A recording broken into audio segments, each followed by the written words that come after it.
მოგესალმებით, მე ვარ ნანა ნერსეზაშვილი.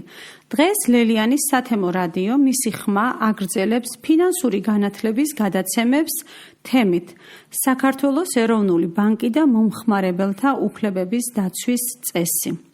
საქართველოში ფინანსური ორგანიზაციების მომხმარებელთა უფლებებს საქართველოს ეროვნული ბანკი იცავს.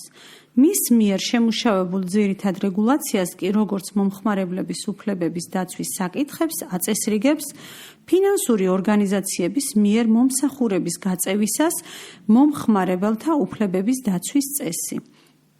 ეს რეგულაცია ადგენს სავალდებულო წესებს, რომლებიც მომსახურების გაწევისას კომერციულმა ბანკებმა, მიკროსაფინანსო ორგანიზაციებმა და არასაბანკო საკრედიტო კავშირებმა და სესხის გამცემა სუბიექტებმა უნდა დაიცვან. გასათვალისწინებელია, რომ ეს წესი არ ვრცელდება იმ ორგანიზაციებზე, რომლებიც საქართველოს ეროვნული ბანკის ზედამხედველობის არეალში არ ექცევიან.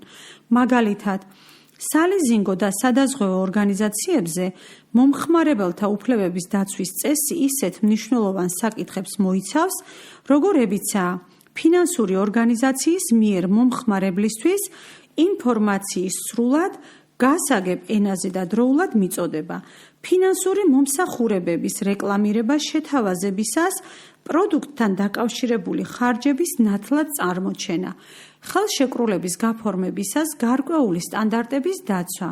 მაგალითად, ეს წესი განსაზღვრავს ხელშეკრულებაში აუცილებლად მისათითებელი ინფორმაციის ჩამონათვალს, მომხმარებლების პრეტენზიების მიღება და მათზე გონივრულ ვადებში რეაგირება და ასე შემდეგ. ამ წესის მიხედვით ფინანსური ორგანიზაცია ვალდებულია ხელშეკრულების გაფორმებამდე, მიუხედავად იმისა, ხელშეკრულება დისტანციურად, მაგალითად ინტერნეტით ფორმდება თუ მატერიალურად, მაგალითად ფილიალში, ასევე პროდუქტის შეთავაზების პროცესში, მომხმარებელს აცნობობს მისთვის სასურველ პროდუქტთან დაკავშირებული მნიშვნელოვანი რისკები. ასეთი რისკი შეიძლება იყოს სესხზე გადასახდელი თანხის ზრდის რისკი, რაც იმ შემთხვევაში შეიძლება დადგეს, თუ მომხმარებელს შემოსავალი ლარში აქვს. სესხს უცხოური ვალუტით იღებს, ლარი კი უცხოურ ვალუტასთან მიმართებაში გაუფასურდება. ასევე სესხის გადაუხდელობასთან დაკავშირებული რისკები, მაგალითად, ჯარიმების დარიცხვა, საკრედიტო ისტორიის გაუარესება, სესხის უზრუნველყოფაში ჩადებული ქონების გაყიდვა და ასე შემდეგ.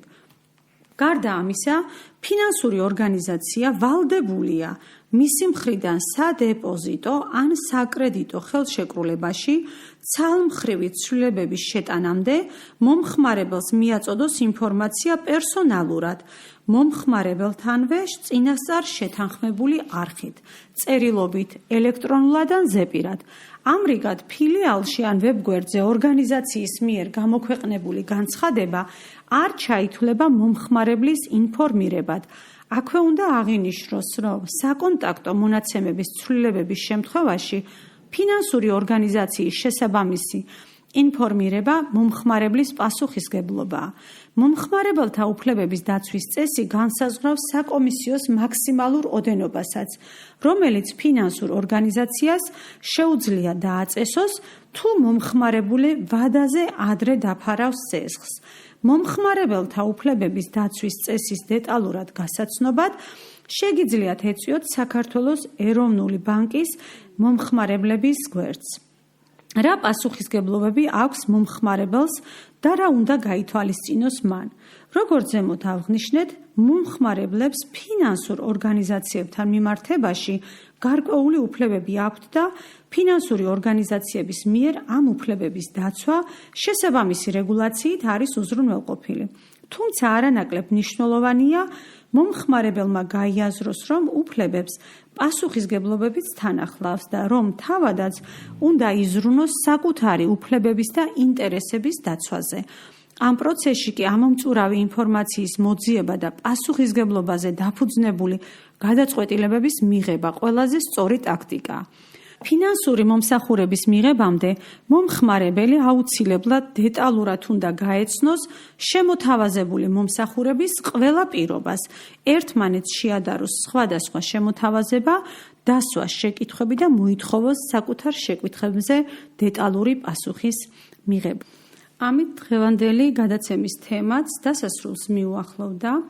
ჩვენ მივიღეთ ინფორმაცია საქართველოს ეროვნული ბანკის მომხმარებელთა უფლებების დაცვის წესის შესახებ. შეგახსენებთ, რომ პროექტი მისი ხმა, რომლის ფარგლებშიც საქართველოს რეგიონებში შექმნილია 12 სათემო რადიო, ემსახურება ქალთა გაძლიერებას და მათ ჩართულობას თემის განვითარებაში, ეკონომიკურ საქმიანობაში, პოლიტიკაში და კულტურულ ცხოვრებაში. პროექტი დაფინანსებულია გერმანიის საგარეო საქმეთა სამინისტროს მიერ, მას ახორციელებს DVB International საქართველო გერმანულ სათემო რადიო Z-თან ერთად. მადლობა, რომ დღეს ჩვენთან ერთად იყავით, გისურვებთ წარმატებულ დღეს, ნახვამდის.